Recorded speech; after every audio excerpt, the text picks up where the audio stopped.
There is a list not written on paper or stored in digital files. It is a list kept in the unseen, in a realm where the angels move freely between this world and the next, and on that list are names, names that are beloved to Allah. Not because of how they looked, not because of how many followers they had, not because they were popular or praised, but because their hearts were sincerely tied to Him. There are people walking among us, unnoticed by the world, yet honored in the heavens. Their lives may look ordinary, they may be poor, quiet, or even forgotten by society, but to Allah they are special. Their mention echoes in the heavens while they walk humbly on the earth. There is a moment after death when a soul ascends and the angels welcome it, not with coldness, but with joy. They call it by the best of names it used to be known by. They don't ask about its wealth or status. They don't mention its appearance or degree. They mention the way it used to remember Allah when no one was watching. They talk about how that soul turned away from sin when temptation was easy. They praise the way it gave even when it had little, the way it cried in sujud when others slept comfortably, the way it sought forgiveness not once, but constantly, and in that moment the soul knows it was on that list. The Barzakh, the realm between this life and the next, is not a blank waiting room. It is the first exposure of your reality, and in that place honor is not given through title, but through taqwa. Those who were sincere begin to see the reward of their patience. Those who sacrificed for Allah begin to feel the peace they used to chase. Those who remained hidden in worship are now publicly honored by the angels. There is no pretension in Barzakh. The truth of the soul is revealed, and the records speak more clearly than our tongues ever did. But what does it take to be on that list? It's not about being perfect. It's about striving. It's about those moments you could have responded with arrogance, but you chose humility, when you could have hidden a sin, but instead you repented in tears. When you chose silence instead of gossip, prayer instead of sleep, patience instead of outburst. It's built in those unseen choices, those quiet struggles. Every time you put your ego aside and said, "Ya Allah, you first," you were writing your name toward that list. There are signs in this life that Allah may be preparing your place among His beloved. You feel a natural pull toward Him. Your heart feels restless until you reconnect through Hikr. You find yourself protected from certain sins, not by your strength, but by unseen mercy. You are guided to people who remind you of Him, and away from those who darken your soul. You find beauty not just in ease, but in hardship that purifies you. These are not coincidences, these are signs of love. There is also a special sweetness in being unknown in this world and known to the angels. The Prophet described people whose hearts are attached to the masjid, who love each other for the sake of Allah, who give charity with their right hand while hiding it from their left. These are people who live for something bigger than themselves. They don't need applause because they're already being mentioned by name in gatherings of angels, and they don't panic when the world forgets them, because the one who never forgets is watching. Being on that list means your soul has already started tasting Jannah before the day of judgment. It means that even if the world tests you, your name is being elevated every time you respond with sabr. It means that the more hidden your worship, the more luminous your station. It means your companionship is already being prepared, not just with the righteous of the past, but with the most merciful who sees every sacrifice. So the real question isn't, is the person attracted to me? It's, am I someone that the angels are drawn to mention in gatherings of light? Am I someone Allah is proud of before His creation? Am I building a soul that will be welcomed with a smile in Barzakh, or one that will regret every moment of heedlessness? Because when all is stripped away, only the soul remains, and only those whose hearts lived for Allah will find their names among the beloved in the unseen. There are names that are not known by people on earth, yet are celebrated by the angels in the heavens. These are not names of influencers, celebrities, or scholars necessarily, but names known to Allah, repeated by the purest beings in creation, not for their worldly accomplishments but for their sincerity and hearts. These names are etched not in stone, but in the records of the unseen, whispered among angels who admire the quiet servitude, the unnoticed patience, the silent tears that fall in the last third of the night when the world is asleep and the soul is most awake. There are souls who live among us who are invisible to our worldly standards but luminous in the sight of the Most High. Their clothes are simple, their lives are modest, their accounts may be empty, but their books are full. They are people who have no apparent status, yet their rank with Allah is beyond imagination, not because they were loud in their dawah or bold in their visibility, but because they were sincere in private. Their struggle was not for people to witness, it was for Allah to accept. They didn't post their ibadah, didn't brag about their deeds, didn't seek the praise of creation, because they had already set their sights on the praise of the Creator. Barzakh is the realm where pretenses fall away. It is the transition between this life and the next. There, no one can curate their image. There is no resume, no followers, no likes, no titles. Only the truth of who you are and what you loved. The moment the soul leaves the body, it begins to see what it truly prioritized. If the heart was tied to the remembrance of Allah, it will be comforted. If the limbs were used for obedience, they will be honored. If the tongue was purified in hikr, it will recite praises. And if the heart longed for Allah, the journey through Barzakh will feel like the beginning of reunion. The people on this divine list are not there by accident. They are there because of daily choices that accumulated into a life of devotion. They are those who made tawbah not once, but habitually, who checked their arrogance every time it rose, who cried over the sins no one else saw, who gave in secret, forgave in silence, and loved without conditions. They are those who felt distant from Allah and came crawling back, who were humiliated by their own mistakes, but humbled themselves before their Lord. Some of them were never given recognition in this world, but they fasted when no one knew. They prayed long rak'at with trembling voices. They lowered their gaze even when no one else would have blamed them. They said no to sin when it was accessible, affordable, and appealing. And those moments, those secret acts of struggle and submission, are what built their place on the list. In a world where everyone wants to be seen, they preferred to be hidden. In a time where everyone wants to be remembered by people, they longed to be remembered by Allah.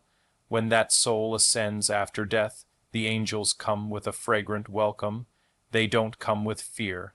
They come with joy. They call the soul by the best names it was ever known by, not just names of this world, but names the soul earned in its worship. They mention its repentance, its resilience, its resistance to sin. They describe it as beloved to Allah, and that welcome is not ceremonial, it is real. The gates of the heavens open one by one, and the soul is honored in a way the world never offered, because in that moment it is confirmed the soul was on the list. And that list is not static. People rise onto it, and some fall off. A person can live their life heedless and be written among the beloved because of a sincere moment that changed their trajectory. A person can be righteous for years, but lose that status through arrogance or hypocrisy. What matters is not the public perception of piety, but the private state of the heart. The angels don't celebrate your outward religiosity. They admire your inner resistance. The times you said, Ya Allah, I want to sin, but I won't, not because I'm strong, but because I need you more than I need this. Those are the moments that echo in the heavens. In Barzakh, every lie we told ourselves falls away. Every act we justified gets weighed, and every moment of sincere struggle becomes a source of comfort. For those who are on that list, the grave is not dark and lonely. It becomes a garden from the gardens of Jannah. Their soul is clothed in garments from paradise. Their window is open to show them their future. They feel peace, not fear. They know they are returning to the one they loved most. Being on that list is not about perfection. It's about sincerity. It's not about having the cleanest record, but about always turning back, always softening the heart, always renewing the intention.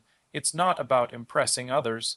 It's about impressing upon your soul that nothing matters more than Allah's pleasure. If you are spending your days unknown, underappreciated, unloved by people, but you are still striving, know that the angels know your name. If you're the only one praying in your house, the only one guarding your deen among your friends, the only one crying while everyone else laughs, know that you are not unseen, because the list of Allah is not made of those with influence, but those with sincerity. And maybe, just maybe, your name is already there. In a world so fixated on appearances, status, and instant gratification, it's easy to lose sight of the deeper currents that shape our souls. We are constantly drawn to the visible, wealth, beauty, popularity, validation, forgetting that the unseen is where the most significant truths of our lives reside. The heart, a quiet yet powerful force, is often pulled in conflicting directions. But there are moments when something unusual happens, someone enters your life, and you feel drawn toward them, not by looks or charm, but by something weightier, something inside you feel steadier around them. Lighter, cleaner, you feel like you want to be better, like being around them brings you closer to something higher. These aren't surface-level attractions, they are signs, indicators that the soul has sensed something it longs for. One of the most beautiful, yet subtle signs that someone is drawn to you for the right reasons is that they are drawn to your remembrance of Allah. When you speak about your faith, when you talk about the verses that touched you, when you reflect on moments of struggle and how you turn to Allah, they listen, not out of politeness but genuine curiosity and hunger for meaning. Their eyes light up, not when you compliment them or tell a joke, but when you talk about how you feel in sujud.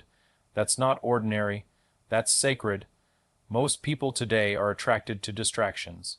If someone is drawn to your light, to your hikr, to your striving, it's a sign that their soul is yearning for the same direction. Another clear sign is when someone brings calm, not chaos, to your spiritual path. They don't pressure you to compromise your standards. They don't mock your faith or belittle your religious commitments. Instead, they make it easier for you to choose obedience over temptation. Around them, you feel less inclined toward sin, not because you're afraid of being judged, but because their presence reminds you of who you want to be. They become a mirror not of your flaws, but of your potential. They challenge you not by confrontation, but by their consistency. They may not preach, but their character invites you to rise. Then there are those who honor your boundaries, not because they have to, but because they value your soul more than your body. They see you not as a conquest, but as a trust. They don't rush intimacy, flirt with the lines of permissibility, or test your limits. Instead, they protect your modesty the way they would protect their own. And even in their silence, there is adab. Even in their distance, there is dignity. That kind of restraint is rare in a world that glorifies impulse. When someone shields you from fitna instead of pushing you into it, that's not just respect, that's reverence.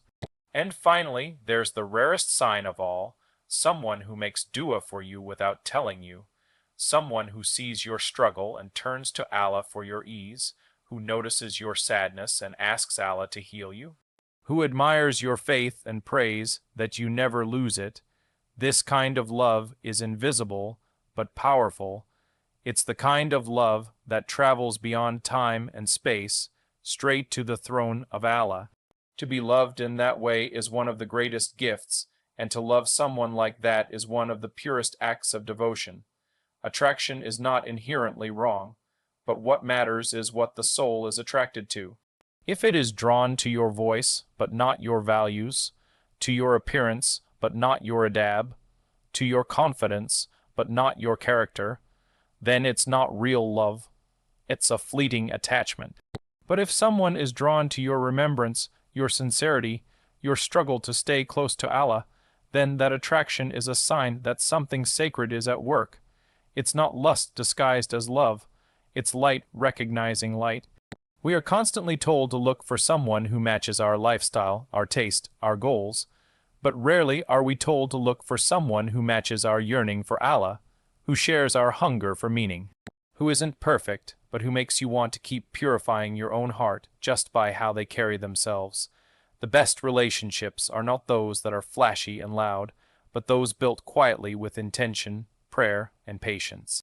Where the foundation is not desire, but deen, many times people fall in love with potential, with fantasies, with projections of who they want someone to be, but real love is grounded in reality, and the ultimate reality is the soul. That's why when Allah loves a servant, He tells the angels to love them. That love starts in the heavens before it ever reaches the earth, and those who love each other for the sake of Allah will find their love preserved, even in the next life. The attraction that begins with the soul ends in Jannah. That is the kind of connection worth praying for. You may be tempted to chase the ones who shine publicly but leave your soul empty. But if you've ever found someone who makes you crave closeness to your Lord, don't take that lightly. That's not random, that's not hormones, that's guidance, and maybe it's an answer to a dua you once made for companionship that would carry you to Jannah. Not someone who will perfect your dunya, but someone who will prepare you for your akhirah. So ask yourself, not just who you're attracted to, but why. Ask yourself if you feel spiritually heavier or lighter around them. Ask yourself if they make you want to impress people or Allah. Ask yourself if their presence makes you think of your Creator or forget Him. Because the heart never lies. It may get confused, it may wander, but it always knows the direction of home, and real love. Love for the sake of Allah will always guide you back there. In the moments when you are most honest with yourself, when the noise of the world fades and your heart finally quiets down, you realize that attraction is not merely about beauty, status, or compatibility. It is about direction. Who are you becoming around the people you're drawn to? Do they elevate you or exhaust you? Do they ground you in remembrance or distract you with indulgence? Because the greatest test of any connection is not how it begins, but where it takes you. You can feel emotionally close to someone, physically attracted, even mentally aligned, and still be spiritually drifting. The soul has its own language, its own needs, and if you ignore those long enough, you will end up full of people and moments and memories that did nothing to grow you. One of the most striking signs that a connection is rooted in sincerity is this: when someone corrects you gently, not to shame, but to realign. They don't remain silent while you slip. They speak, not from pride, but from concern. Not to expose you, but to shield you from harm. There is love in silence, but there is sometimes greater love in speaking up when it would have been easier to stay quiet. The one who fears losing you in the sight of Allah more than they fear upsetting you in the moment. That person is rare. That is the one who wants you, not just in their life, but in their akhirah. You will know them by their restraint, not the kind that feels cold or distant, but the kind that feels protective. They know the value of your dignity, and they guard it. They are aware of their emotions, but not controlled by them. They feel the pull of desire, but don't act on it at the expense of your soul. They create space for your growth, not pressure for performance. They don't test your boundaries, they support them, and in every interaction you feel a sense of safety, not just emotional safety, but spiritual clarity. It's easy to be drawn to someone when you're emotionally vulnerable.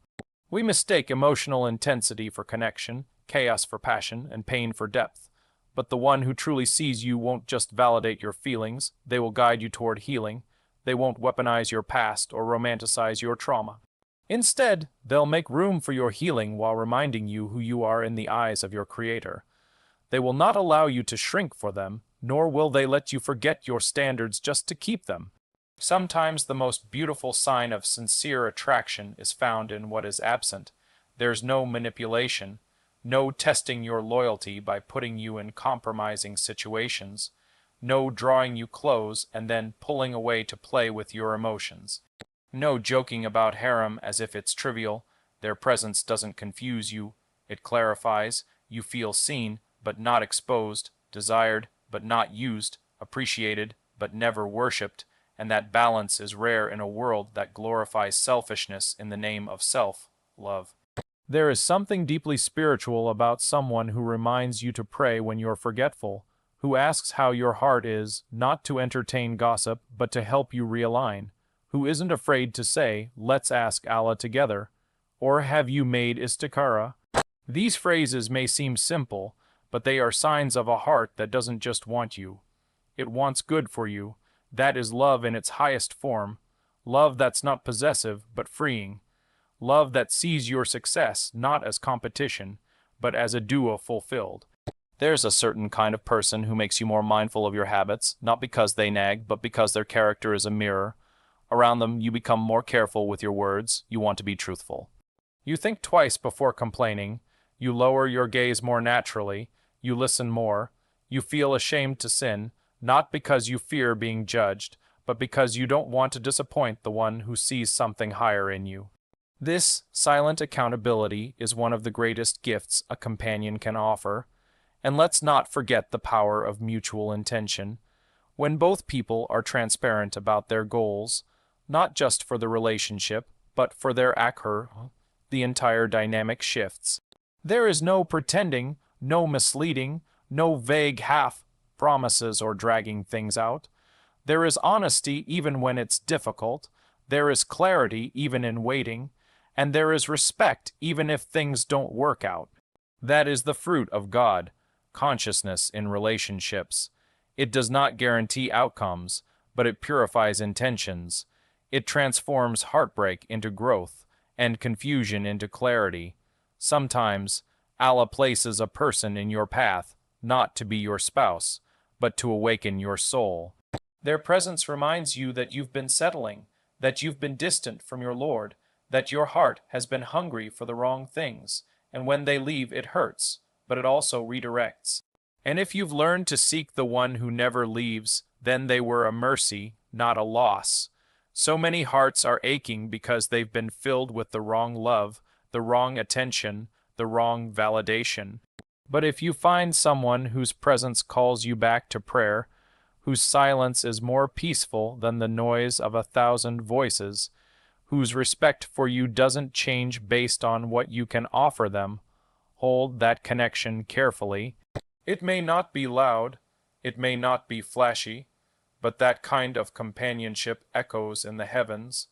What you're truly seeking in love is someone who will hold your hand toward Jannah, not someone who keeps you tied to the dunya. Someone whose heart beats for Allah and therefore loves you with balance, not obsession, whose attraction to you is rooted not in appearance but in your pursuit of the divine. That kind of love is rare. And when you find it, or when you become it, know that it is not by accident, it is by design, a sign that your soul has begun to remember its purpose. There's a certain beauty in the kind of love that isn't loud. It doesn't parade itself across platforms. It doesn't beg for validation or chase after moments of superficial intimacy. Instead, it's calm, quiet, and purposeful, and in that stillness, it carries the most profound weight, sincerity.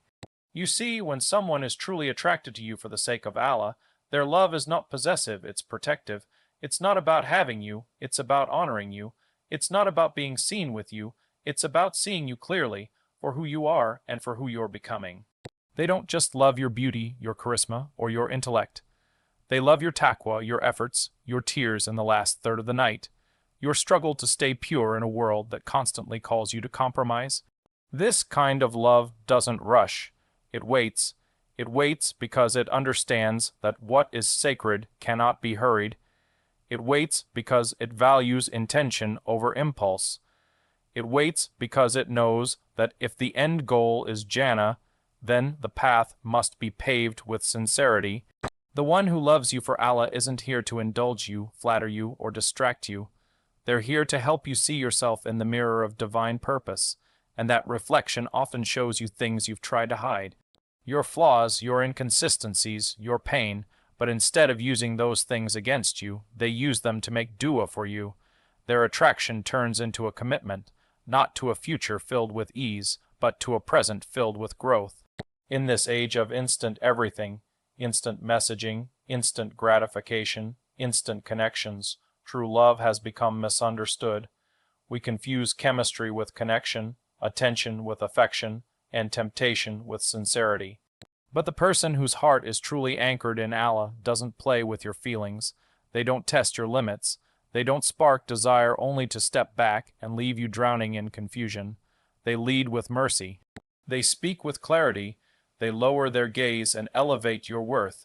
You never feel like a game, a prize, or an experiment. You feel like an amana, something sacred that they are answerable to Allah for. And that's what makes it different. Their fear of Allah governs how they love you. Their attraction to you is filtered through taqwa. If you're not ready, they'll wait, or they'll walk away with dignity rather than rush something haram. If you're struggling, they'll pray for your strength rather than judge your weakness. If you're growing, they'll protect your process instead of expecting perfection. And most importantly, they'll keep turning you back to Allah, not to them. Because they know that love built on dependency collapses, but love rooted in worship expands. It transcends moods, mistakes, and missteps. Because when both hearts are tethered to the throne of the most merciful, they cannot fall apart without first falling into his plan. You'll know them by the peace they carry, not the peace that comes from soft words and romantic gestures alone, but the kind of peace that settles your soul. They make you breathe deeper, think clearer. Remember Allah more often. When you talk to them, your iman rises, not just your emotions. They don't exhaust you with mixed signals or emotional games. They're consistent in how they treat you because they're consistent in how they treat their Lord. They don't idolize you, and they don't expect to be idolized. They know their role is not to replace Allah in your life, but to remind you of Him every step of the way. And when conflict arises, as it always does, they don't weaponize your vulnerability.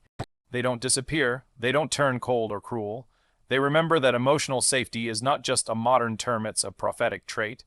They listen not just to respond, but to understand. They correct with gentleness, not humiliation. They forgive without keeping score. They communicate without needing control. Why? Because they've tasted the mercy of Allah, and they want you to taste it too. They know that love is not about dominance. It's about service, service to the one you love and to the one who gave them to you. And here's what's most powerful. Even if things don't work out between you two, even if marriage doesn't happen, or the path takes a different turn, you walk away better. Why? Because you didn't leave with scars, you left with lessons, you didn't leave broken, you left awakened. Their presence in your life was never about possession, it was about purification. They helped you heal something, realize something, grow into something. They reminded you that your worth is not tied to their approval, but to Allah's pleasure, and that kind of love, even if temporary, is transformative. It's rare, yes, but not impossible. It requires you to become that person too. You can't expect someone to carry that level of spiritual maturity if you're still playing with hearts and hiding behind intentions. If you want someone who will honor your soul, you have to honor theirs. Guard your gaze, watch your words, clean your timeline, purify your intentions, make your love of Allah obvious, so that only those attracted to His light are drawn to you. That's how you filter who deserves access to your heart. The one who is truly attracted to you for the right reasons will never rush what is meant to be sacred. They will never pressure what should be protected. They will never take what was meant to be entrusted. And they will never replace Allah with their love. Instead, they will remind you again and again that you are most beautiful, most worthy, most complete when your heart is free of neediness and full of remembrance.